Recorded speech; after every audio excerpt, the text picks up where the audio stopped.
The term social grace constitutes a set of skills required to interact in society, which includes the general public as well as one's family. It includes social responsibilities and responses like etiquette, manners, communications, politeness, and maturity. While most of us are generally conscious of this aspect while dealing with strangers, many of us feel deficient while dealing with our own relatives. Since familiarity breeds contempt, we become aware of their faults and tend to behave accordingly.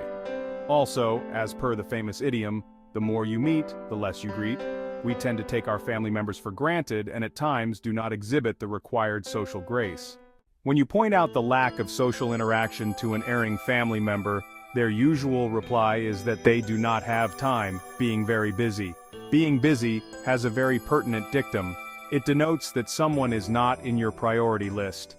Agreed that people are very busy considering the present-day corporate culture and the work pressure, but in the end, it all boils down to setting up the right priority sequence. Ideally, the priority sequence should be to be a good human first and have faith in Almighty, followed by one's family and thereafter one's work. Sadly, in the present-day materialistic world, the above priority sequence has been reversed. We have work as priority one and most of the time, the only priority, with family and God coming thereafter.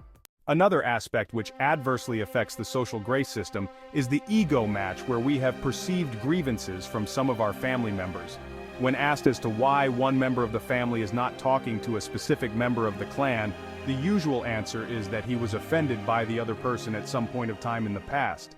The only answer to mend such an attitude is to forget and forgive and walk the extra mile.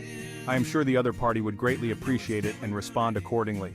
Though the present-day digital world, mobile connectivity and social media have made it possible for us to communicate freely, yet I feel that nothing is better than speech communication. A call to the estranged member would make a world of difference. So let us shed our ego and walk the halfway distance. Let us speak to our near and dear ones more often, visit them sometimes, participate in their moments of joy and grief, and above all, set our priorities right. Please subscribe to the channel for interesting life conduct topics.